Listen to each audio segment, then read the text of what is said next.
వాగర్థావివ సంపృక్తౌ వాగర్థ ప్రతిపత్తయే జగతః పితరౌ వందే పార్వతీ పరమేశ్వరౌ.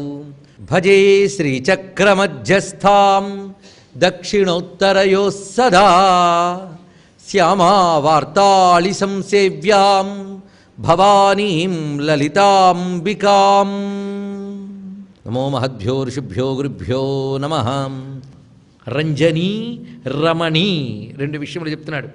ఈ రెండు రంజనీ రమణి అన్నప్పుడు విశేషం ఏంటంటే ఒకటి రేఫాన్ని ఒకటి బిందువుని సూచిస్తుంది అన్నాడు.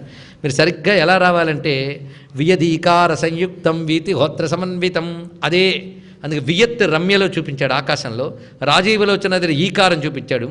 అలాగే రంజనీ దగ్గర బిందువుని, రమణి దగ్గర రకారాన్ని చూపిస్తున్నాడు అని మంత్రశాస్త్రవేత్తలు ఇచ్చిన వ్యాఖ్యానమే. ఇదేదో తెచ్చి అన్వయించింది కాదండో, ఈ శుద్ధ శాస్త్ర ప్రమాణం. ఆనందం యొక్క రకరకాల అవస్థలు రమ్య, రంజని, రాజీవలోచన. రాజీవలోచన కూడా ఆనందం యొక్క స్వరూపమేనండి. ఎందువల్ల ఆనందం వస్తే కళ్ళు భలే విచ్చుకుంటాయి. అందుకు విచ్చుకున్నాయంటే ఆనందం వస్తే చూడండి ముఖం కళ్ళు అంత విచ్చుకుంటాయి. వెలిగిపోతున్నాడండి అంటాం, వాడి ముఖం కళ్ళు ఇలా విచ్చుకుంటాయి. అది రాజీవలోచన అన్నప్పుడు కూడా ఆనంద స్వరూపమే. రమ్య అంటే ఆనంద స్వరూపిణి, రంజని ఆనంద రూపిణి, రంజింపజేసేది రంజని. ఇది ఇక్కడ చూపిస్తున్నాడు. ఆనందానికి ఇన్ని పేర్లు ఉన్నాయా అండి? లేకపోతే ఆనందం ఒక్క రకం అనుకున్నారా? ఆనందాలు రకరకాలు. ఒకసారి నీరసంగా ఉన్నామనుకోండి, ఏదో మందు పుచ్చుకోగానే ఉత్సాహం వస్తుంది, అదొక ఆనందం. ఉత్సాహం ఒక ఆనందం అంట. అలాగే ఏదో మనకు కావలసిన విషయం దొరికితే ఒక ఆనందం, మనకేదో గుడ్ న్యూస్ వింటే అదొక ఆనందం, ఏదో జరగదు అనుకున్న పని జరిగితే ఒక ఆనందం. ఆనందానికి ఎన్ని భూమికలు ఉన్నాయో అన్ని భూమికలు ఈ పేర్లలో పెట్టాడండి. అంటే ఈ పేర్లు చదివితే ఏమొస్తుంది? అన్ని ఆనందాలు లభిస్తున్నాయి కనుక రంజని అంటే ఉత్సాహకారిణి అని శక్తి అని వ్యాఖ్యానం ఇచ్చారు. ఉత్సాహం అంట అది కావాల్సింది. ఉత్సాహం అంటే ఒక పని చేయడానికి కావలసినటువంటి ప్రేరణ. అది లేకపోతే ఎవడైనా చేస్తాడండి? అందుకే ఏదైనా పని చేస్తున్నప్పుడు ఈదురోమని చేయడానికి ఉత్సాహంగా చేయడానికి తేడా లేదు.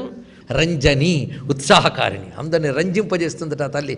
రంజని రమణి, తర్వాత మాట ఆవిడ రమణి. రమణి అనగానే ఇక్కడ రమింపజేయునది, ఆనందింపజేయునది అని అర్థం. ఆనంద స్వరూపిణి అమ్మవారు, ఆవిడ ఆనందింపజేస్తుంది. ఆనందమే అమ్మ. ఆనందో బ్రహ్మేతి వ్యజానాత్, ఆనందం యొక్క స్వరూపాన్ని ఆవిష్కరిస్తున్నారు. రమణి అని ఎందుకు అన్నారో ఇది ఒక్కటి చూద్దాం. రమణి అంటే రమణీయమైనది కూడా, ఆనందింపజేస్తుంది. అమ్మ నామం అంటే మనకు ఆనందం, అమ్మ రూపం అంటే ఆనందం. దానివల్ల మనం ఎంత ఆనందాన్ని అనుభవిస్తున్నాం. అమ్మను ఉపాసించడం వల్ల ఏదో ఆనందం కాదండి, ఉపాసించడమే ఆనందం. ఆవిడ పేరు తలంచుకుంటే ఆనందం, ఆ రూపాన్ని ధ్యానిస్తే ఆనందం, ఆవిడ గురించి వింటే ఆనందం. అది అలాగ ఆనందం చేయించగలిగే స్వభావం ఆవిడది. అది రమణి అనే మాటలో చూపిస్తున్నారు. పైగా ఎటువంటి ఆనందాన్ని, ఎటువంటి అందాన్ని రమణి అనాలి? లోకంలో అందగత్తెని రమణి అని వ్యవహారం కూడా ఉన్నది. అందము ఆనందము రెండు ఒకటేనమని అనేక మంది చెప్పుకున్నాం. దేన్ని రమణి అనాలో చెప్తున్నారు చూడండి శాస్త్రం. దేన్ని రమణి అనాలి, దేనిని కమనీయం అనాలి, ఇన్ని చెప్పారు. రమణీయం అంటే ఏంటో వివరిస్తున్నారు చూడండి. క్షణం క్షణం యన్నవతాముపైతి తదైవ రూపం రమణీయతాయా. రమణీయత్వం కలది రమణి. రమణీయత అంటే దేన్ని అనాలి అంటే క్షణం క్షణం యన్నవతాముపైతి, అది అనుభవిస్తున్న కొద్దీ క్షణక్షణానికి కొత్తగా అనిపిస్తూ ఉండాలట. నిజంగా అంత కొత్తగా ఎప్పటికప్పుడు కొత్తగా అనిపించేది ఏదైనా ఉందా లోకంలో చెప్పండి? ఇవాళ మన ఇంటికి టీవీ పెట్టగానే కొత్తగా అనిపిస్తుంది, రెండో రోజు అలవాటైపోతుంది, మూడో రోజు పర్వాలేదు అనిపిస్తుంది, నాలుగో రోజు ఇంకో వస్తువు వస్తే బాగుంది అనిపిస్తుంది. అంతేగాని ఎప్పటికప్పుడు కొత్తగా అనిపించే సృష్టిలో ఏదీ లేదండి. ఇలా అన్ని నూతనంలో భలే ఉంటాయి కానీ క్షణం క్షణం ఎన్నవత అనే సృష్టిలో దేనికి లేదు. కానీ ఆనందం అనేది ఇవాళ అనుభవించారు కనుక రేపు వద్దులేండి అంటారా? కనుక ఆనందం అనే దాన్ని ఒక్కటి తీసుకోండి, అది ఎప్పుడూ నిత్య నూతనమే. అవునా లేదా? నిత్య నూతనత్వం అనేది అమ్మవారి యొక్క స్వరూపం అండి. నిత్య నూతన ఆనందం. అదే ఆ నిత్య నూతనమైన ఆనందం దేనికుందో దాన్ని రమణి అనాలి. ఇప్పుడు ఎవరిని అనగలరు రమణి అని? ఎవరిని అనలేమని తెలిసిపోయింది. ఆవిడ ఒక్కరిని ఎవరైనా సరదాగా పేరు పెట్టుకున్న పేరే కానీ సరిపోదు, ఆవిడకే సరిపోయింది. అందుకే రమణి అనగా ఆవిడే నిత్య నూతన ఆనంద రూపిణి అనగా సచ్చిదానంద స్వరూపమే. అది ఇక్కడ. అయితే దాన్ని ఆస్వాదించే స్వభావం నీకు లేకపోతే ఆస్వాదించలేవు. మనది కానప్పుడు మనం ఆస్వాదించలేమట. పరతత్వాన్ని ఎందుకు ఆస్వాదించగలంటే మన అసలు స్వభావం అదేట. అది లోపల ఉంటే కానీ నువ్వు అది అందుకోలేవు అన్నాడు ఇక్కడ. నీ లోపల అమ్మవారు అనుగ్రహ రూపంలో ప్రకాశిస్తే కానీ అమ్మవారు రాదు. కొంతమందికి చూడండి, అమ్మవారి గురించి చెప్తుంటే ముఖమంతా విచ్చుకుని 8:30 వరకు అదే స్టేట్లో ఉంటుంది. కొందరికి పాపం అరగంట నుంచి ముఖంలో కవళికలు మారిపోతూ ఉంటాయి. ఎందువల్ల? వాడిలో ఆస్వాదించగలిగే శక్తి లేదు. శక్తిలో ఇదొక శక్తి అనమాట. ఇది ఆస్వాదించగలిగే శక్తి. శక్తి ఎవరు? అమ్మే కదా. కనుక ఆస్వాదించవలసిన ఆనందం ఎవరు? అమ్మవారు. ఆస్వాదించగలిగే శక్తి ఎవరు? అమ్మవారు. ఆస్వాదించగలిగే శక్తిని రసము అంటే ఆనందం, దాన్ని ఆస్వాదించే శక్తిని రస్య అంటారు. అందుకే రంజని రమణి రస్య. ఆ రమణీయైన స్వరూపాన్ని ఆస్వాదించగలిగే స్వభావం అమ్మవారు. లేకపోతే ఆవిడ సర్వజగత్తులో అంతటా ఉందే, అందరికీ అవే శరీరాలే. కానీ ఒక మహాత్ముడు యోగి ఎప్పుడు ఆనందంలోనే ఎప్పుడు ఉంటాడు. అదే శరీరం అదే ఆనందం మనలో ఉంది, మనం అనుభవించలేకపోతున్నాం. ఎందువల్ల? రస్య మనకి లోపించింది. కనుక రస్యగా అమ్మ అనుగ్రహిస్తే మనల్ని, అప్పుడు ఆ ఆనందాన్ని ఆస్వాదించగలం. అందుకే రంజని రమణి రస్య అంటే రసగ్రహణ శక్తి. ఇది దీని యొక్క అర్థం. రసం అనగా ఆనందము. ఆనందాన్ని గ్రహించగలిగే శక్తి కూడా అమ్మవారే. వెలుగే వెలుగుని గుర్తించగలదు. ఎలాగూ? ఇప్పుడు మన సూర్యుడిని దేని ద్వారా తెలుసుకోగలుగుతున్నాం? ఆయన వెలుగు ద్వారా. వెలుగు లేకపోతే సూర్యుడిని తెలుసుకోగలరా? ఆయన వెలుగుంటేనే కదా ఆయన తెలుసుకోగలం. కనుక ఆనందస్వరూపిణైన ఆ తల్లిని ఆనందము ద్వారానే తెలుసుకోగలం. కనుక సృష్టిలో ఏ ఆనందం అనుభవిస్తున్నామన్నా అది అమ్మ స్వరూపం తెలుసుకోగలిగితే క్రమంగా రస్యాకి వెళ్ళగలం. ఇది ఒక అర్థం. ఇంకొక అర్థం చూడండి. వెలుగు ద్వారా వెలుగుని తెలుసుకోగలమని చెప్పాం. ఇక్కడ సూర్యుడు వెలుగు అన్నాం. కానీ సూర్యుడు వెలుగు పోల్చుకోవాలంటే ఏముండాలి? కళ్ళుతోనే కదా వెలుగునైనా తెలుసుకోగలం. కనుక వెలుగు ద్వారా సూర్యుని తెలుసుకోగలం, కానీ కళ్ళు ద్వారానే తెలుసుకోగలం కదా. కంటికి అధిదేవత అయిన సూర్యుడు ద్వారానే సూర్యుడిని ఎలా తెలుసుకోగలుగుతున్నావో, ఆనందస్వరూపిణైన అమ్మవారిని నీ లోపల ఆ తల్లి ఆనందరూపిణిగా ఉంటేనే కానీ తెలుసుకోలేవు. ఇప్పుడు తెలుసుకోగలుగుతున్నావు. అప్పుడు మీకు అద్వైతంలో వెళ్ళిపోతున్నారు, జీవబ్రహ్మైక్యంలోకి. చూడండి ఎంత చక్కగా విషయం. అందుకే రంజని రమణి రస్య ఇదంతా ఇప్పటితో ఆ భువనేశ్వరి స్వరూపం. అంటే రమ్య నుంచి రమణి వరకు హరాయిం వరకు చెప్పేశారు. దాన్ని గ్రహించగలిగేటువంటి ఆ ఉపదేశ శక్తి అమ్మవారు. అది రస్య. ఉపదేశ శక్తి అంటే గురుస్వరూపము. అది ఉపదేశ శక్తి వచ్చింది కదా. ఉపదేశ శక్తి దేనితో ఇచ్చాడు ఆయన? మంత్రముతో ఇచ్చాడు కదా. మంత్రములో శబ్దం రవళిస్తోందా లేదా? ఆ శబ్దం తీసుకోగానే మోగిపోతుంది. ఆ శబ్దం నాదముతో మోగిపోతుంది. ఆ మోగిపోతున్న శబ్దమే రణత్ కింకిణి మేఖల అన్నాడు. రణత్ కింకిణి. కింకిణి అంటే మువ్వలండి. అంతా కలిపి ఒకటి కాదు. మువ్వలు ఉంటే దేనికదే చిన్న చిన్న చిన్న చిన్న చిన్నవన్నీ కలిసి గుండ్రంగా ఉన్నాయి కదా. రణత్ కింకిణి. రణత్ అంటే మ్రోగుతున్నా, కింకిణి అంటే మువ్వలు, మేఖల అంటే వడ్డాణము. మ్రోగుతున్న మువ్వలతో సమకూర్చిన వడ్డాణము అలంకరించుకున్న అమ్మవారు. ఇదంతా అందమైన రూపం గనక రమ్య రాజీవలోచన రంజని రమణి రస్య రణత్ కింకిణి మేఖల అని భావిస్తూ రూపాన్ని ధ్యానించినా సరిపోతుంది. కానీ అలాగైతే రహస్యనామాలు ఎలా అవుతాయి? అందుకే రణత్ కింకిణి మేఖల. ఇక్కడ చెప్తున్నది కింకిణి అంటే ఏం తెలుసా? అమ్మవారి మంత్రంలో ఎన్ని శబ్దాలు వినబడుతున్నాయో అన్ని శబ్దములు కింకిణిలే. ఈ కింకిణులన్నీ కలిపిన మేఖల అమ్మవారి యొక్క మంత్ర రూపము. రణత్ కింకిణి మేఖల అంటే అమ్మవారి యొక్క సంపూర్ణ మంత్రము. ఇది షోడశి కావచ్చు, పంచదశి కావచ్చు, లేదా ఏకాక్షర మంత్రం కావచ్చు. అందులో వినబడుతున్న రకరకాల శబ్ద నాదములే కింకిణులు. ఈ కింకిణులు ఎప్పుడు మారుమురుగుపోతూ ఉంటాయి. అందుకే రణత్ కింకిణి మేఖల. అది మాట ఇక్కడ. అందుకే ఆ మంత్రస్వరూపంలో ఉన్నటువంటి సమస్తమైన నాదశక్తిని చూపించాడు. రణత్ కింకిణి మేఖల. ఆయన తల్లికి నమస్కారం చేసుకుంటే కొణత్ కాంచీదామా అక్కడికి వచ్చాం. అమ్మవారు ఆ కాంచి కట్టు కూర్చున్నట్ట. ఈ మాట చిన్న విషయం కాదండి. సరిగ్గా మనకి శబ్దము యొక్క వ్యక్తీకరణ స్థానం ఏదో తెలుసా? మూలాధారం దగ్గర శబ్దం ఈ చెవికి వినబడదుట. అది స్ఫుటముగా ఉండదు. అది క్రమంగా వికసించుకుని స్వాధిష్టానం దగ్గర వచ్చే నాభి దగ్గరికి వచ్చేటప్పటికీ అది ఇంకా క్రమంగా వ్యక్తీకరణ దశకి వెళ్తుందిట. అంటే బీజం మొలకెత్తిన దశ. కనుక సమస్త శబ్దములకి అక్షరములుగా విచ్చుకోవడానికి ప్రధాన స్థానం ఇది. ఇది ఎలాంటిదంటే మీకు చిన్న ఉదాహరణ. చెట్టును చూసాం, మూలమంతా క్రింద ఉంది. ఇదంతా కింద ఉన్నదంతా స్వాధిష్టానం మూలాధారం అనుకుందాం. ఆ పాదు నుంచి మొదలవుతుంది. ఆ పాదు ఎలాగో చెట్టుకి అక్కడి నుంచే కదా మీకు మనకు చెట్టు కనబడుతుంది. మనకు చెట్టు పాదు నుంచి కనబడినట్లుగా సర్వ శబ్దములకి, సర్వ అక్షరములకి, సర్వనాదములకి పాదు వంటి చోటు నాభి. నాభి దగ్గర అలంకరించిన ఆభరణం వడ్డాణం. అక్కడ మాత్రమే ఆ మంత్రశక్తులన్నీ ఉంటాయి. అది మణిపూర, మణులు. అదే కింకిణి, అక్కడే ధ్వనిస్తుంది. అది మణిపూర అంతరుత. ఇది రహస్య విషయం ఇక్కడ. అది గ్రహించుకోగలగాలి. అందుకే అలాంటి ఆ సీమలో ప్రత్యక్షమైనటువంటి మంత్రస్వరూపం గనకనే ఆ నాభి నుంచి వ్యక్తమయ్యే మహాస్వరూపమే కాంచీపురంలో మనకు కనబడుతున్నది. తిరువారూరు మూలాధారమైతే కాంచీపురం వడ్డాణ స్థానం అన్నారు. అక్కడి నుంచే మంత్రస్వరూపం యొక్క ఆవిష్కరణ.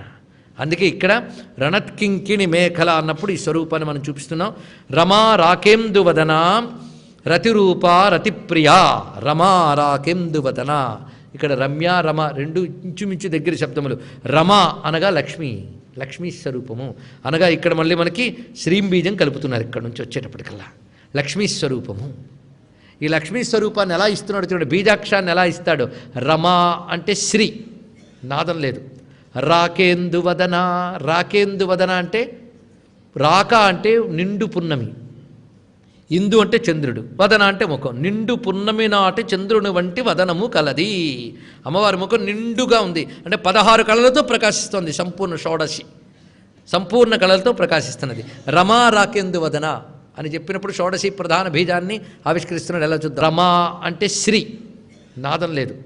రాకేందు వదన, రాకేందు వదన అంటే రాక అంటే నిండు పున్నమి, ఇందు అంటే చంద్రుడు, వదన అంటే ముఖం. నిండు పున్నమి నాటి చంద్రుని వంటి వదనము కలది. అమ్మవారి ముఖం నిండుగా ఉంది అంటే 16 కళలతో ప్రకాశిస్తోంది. సంపూర్ణ షోడశి సంపూర్ణ కళలతో ప్రకాశిస్తున్నది. రమా రాకేందు వదన అని చెప్పినప్పుడు షోడశి ప్రధాన బీజాన్ని ఆవిష్కరిస్తున్నాడు. ఎలా చూద్దాం. శ్రీ అనేటువంటిది రమ. పూర్ణవదనం అంటే పూర్ణానుస్వారం, పూర్ణానుస్వారం అంటే వృత్తం, వృత్తం అంటే బిందువేగా. చూడండి ఇక్కడ బిందువు పెరిగిపోతే వృత్తం, వృత్తం క్లుప్తమైతే బిందువు, కనుక బిందువు వృత్తం ఒక్కటే. కనుక రాకేందువదన అంటే ఏమిటి, బిందు స్వరూపం. బిందువు అనే దాన్ని అక్షరాల్లో దేంతో చెప్తారు, కనుక రమ అంటే శ్రీ, రాకేందువదన అంటే రెండు కలిపితే శ్రీంబీజం వ్యాఖ్యానం అంటే లక్ష్మీ స్వరూపాన్ని ఆవిష్కరిస్తున్నాడు. రమా రాకేందు వదన. ఆ లక్ష్మీదేవి అనుగ్రహం ఉంటేనే ఉత్సాహము, ఆసక్తి ఇవన్నీ పుడతాయండి. లక్ష్మీ కళలంటే ఇవి. లక్ష్మీ కళలు ఎన్ని రూపాలతో ఉంటాయి చూడండి.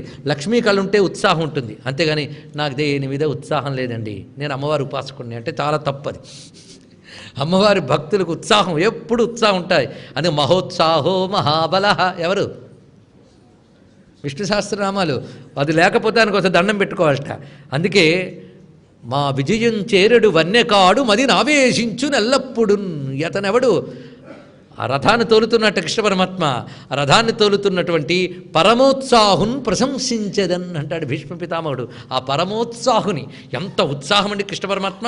ఆయన ఉత్సాహంగా కూర్చోకపోతే పాండవులకు విజయం ఉందా? ఆ ఉత్సాహంగా నడుపుతూ ఉన్నాడు, దాంతో విజయుడికి మరింత ఉత్సాహం వస్తుంది. అందుకే రంజని రమణి రష్య ఆనంద కళలు ఇవన్నీ.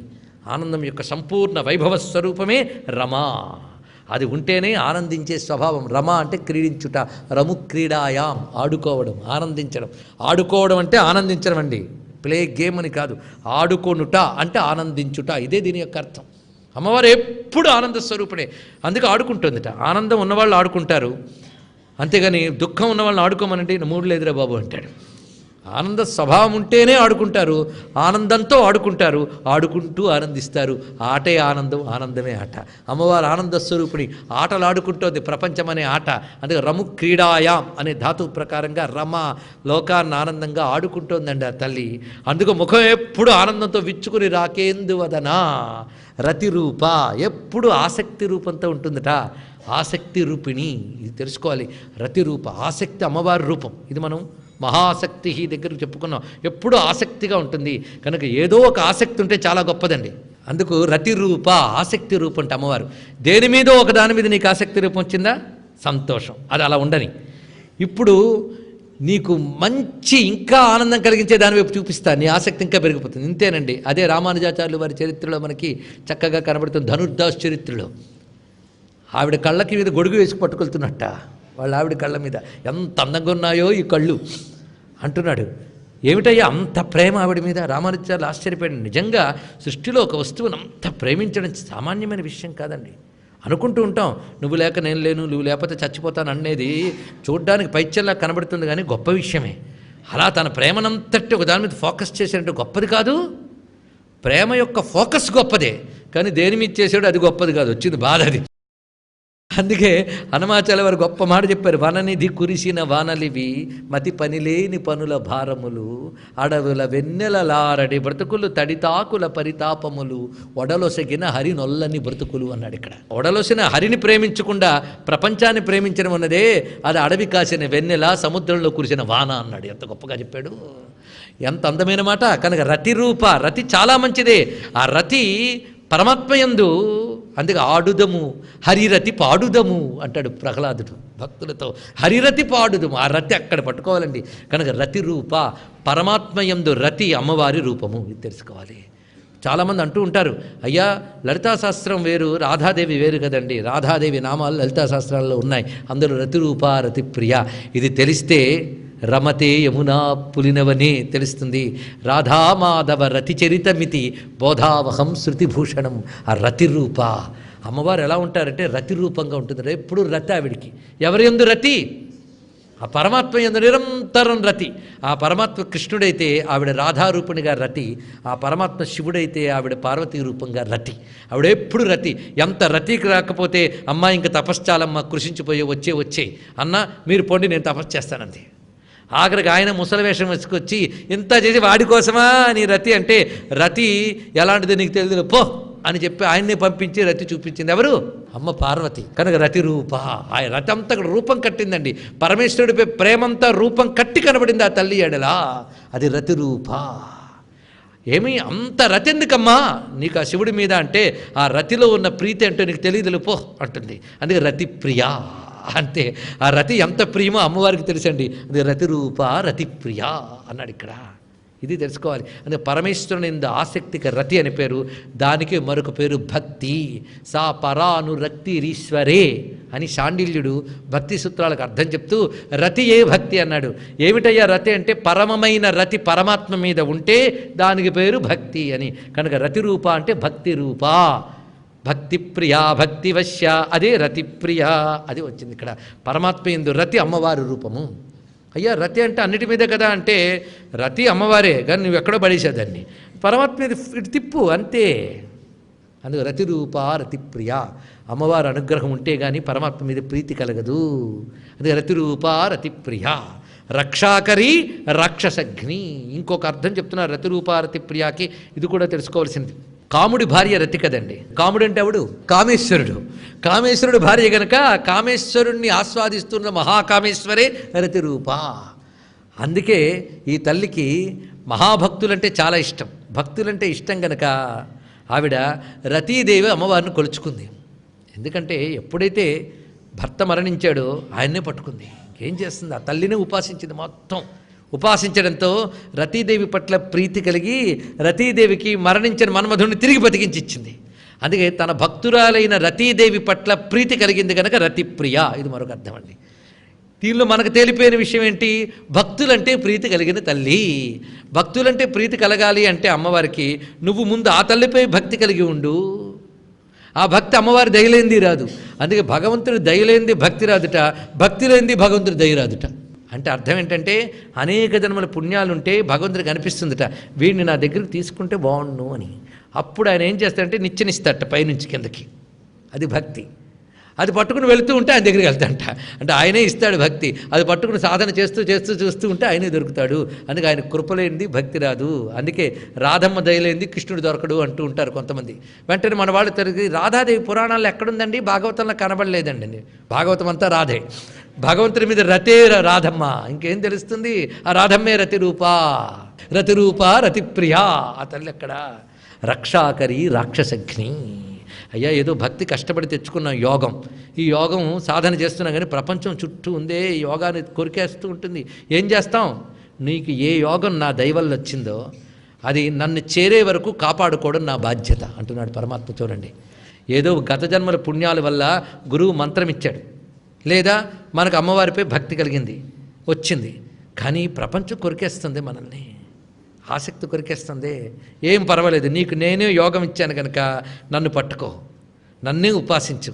అప్పుడు నీకు నేనిచ్చిన యోగం నన్ను పొందే వరకు చెడకుండా నేనే కాపాడుతాను. అది యోగక్షేమం వహామ్యహం అంటే ఇది అర్థం అండి. ఆ యోగాన్ని నేను కాపాడుతా, ఆ యోగాన్ని కాపాడుతుంది కనుక రక్షాకరి, ఆ యోగాన్ని కాపాడుతుందయ్యా. నువ్వు కాపాడుతానంటావు, సరేనమ్మా, నాకేం తెలుసు, నాకు అడుగడుగునా ఈ రాక్షసుల్లా ఒక్కొక్క విఘ్నం వచ్చి పడుతున్నాయంటే అవి నేనే తొలగిస్తానుగా, నీకెందుకు బాధ?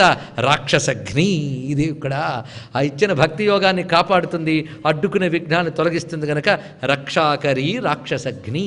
ఎంత గొప్ప మాట! ఇది ఉపాసకుడికి కావలసిన అర్థం. ఇప్పుడు లోకంలో అమ్మ చేస్తున్న పని చూద్దాం. లోకాన్ని ఎప్పుడు కాపాడుతూ ఉంటుందిట. ఎందుకంటే లోకం మీద అమ్మకి ప్రేమ అండి. ఎప్పుడు అమ్మకి లోకం మీద ప్రేమ ఉంది. ఆ ప్రేమగానే లోకంలో వ్యాపించిపోయింది. అందుకే రతిరూప, ఆవిడకి ప్రేమే తప్ప మరొకటి లేదు. అందుకే రతిప్రియ. ఆ లోకం మీద ప్రేమ ఉంది అమ్మకి ఎప్పుడు. ఆ లోకం మీద ప్రేమ ఉండడం వల్లే లోకాన్ని రక్షిస్తుందట, ప్రతివాన్ని కాపాడుతుంది ఆ తల్లి. ఈ లోకరక్షకి ప్రమాదం కలిగించడానికి రాక్షసులు తయారయ్యి వస్తే వాళ్ళందరినీ మట్టు పెడుతోంది రాక్షసగ్ని. అలాగే అందరందరూ రాక్షసులు ఈ లోకానికి దెబ్బతీశారు, వాళ్ళందరినీ కొట్టిందిట. ఎందుకు? లోకం మీద ప్రేమ ఆ తల్లికి. కోడి పిల్లల్ని పట్టుకెళ్ళిపోతుందండి, పిల్లల మీద ప్రేమ. ఎవరో వచ్చి పిల్లల మీద చేయి వేసేట, చేయగానే మహాకోపంగా తిరిగి వాళ్ళు పొడిచింది. దాని శక్తి అనగా ఎంతండి, ఉన్న శక్తి అంతా తెచ్చుకుని వస్తుంది. ఎందుకంటే ఆ పిల్లల మీద తల్లికి ప్రేమ. ఆ ప్రేమే ఆ తల్లి రతిరూప, రతిప్రియ. అందుకే పిల్లలకి ఎప్పుడు ఆవిడ రక్షాకరి. ఎవరైనా పిల్లలకి ప్రమాదం కలిగిస్తే రాక్షసగ్ని. ఇది తెలుసుకోవాల్సింది. అమ్మ యొక్క మాతృరూపం అండి, ఇదంతా చూపిస్తున్నాడు. అందుకే రక్షాకరి రాక్షసగ్ని. అటువంటి ఆ తల్లి మొత్తానికి మనకి ప్రేమ రూపిణి, ఆనంద రూపిణి తెలియదు కనుక రామా అని వివరించబడుతున్నది. అందుకే రక్షాకరి రాక్షసగ్ని అయినటువంటి తల్లి కనుక హ్రీంకార ఉపాసన చేయడం అనే ప్రీతి అమ్మ అయి ఉంటేనే వస్తుంది. ఆ ప్రీతి కలిగిన భక్తుల్ని అమ్మ అడుగడుగునా కాపాడుకుంటుంది. వాళ్ళ సాధనకి ఏదో విఘ్నములు వస్తే అమ్మే తొలగించి అనుగ్రహిస్తుంది అని ఒక అనుగ్రహ పరంపర ఇందులో భువనేశ్వరి మంత్ర ఆవిష్కరణ చేస్తూ మంత్రస్వరూపాన్ని, స్వభావాన్ని, మంత్ర ఉపాసకులకు అమ్మ చూపించే ప్రభావాన్ని ఇందులో చూపిస్తున్నాడు.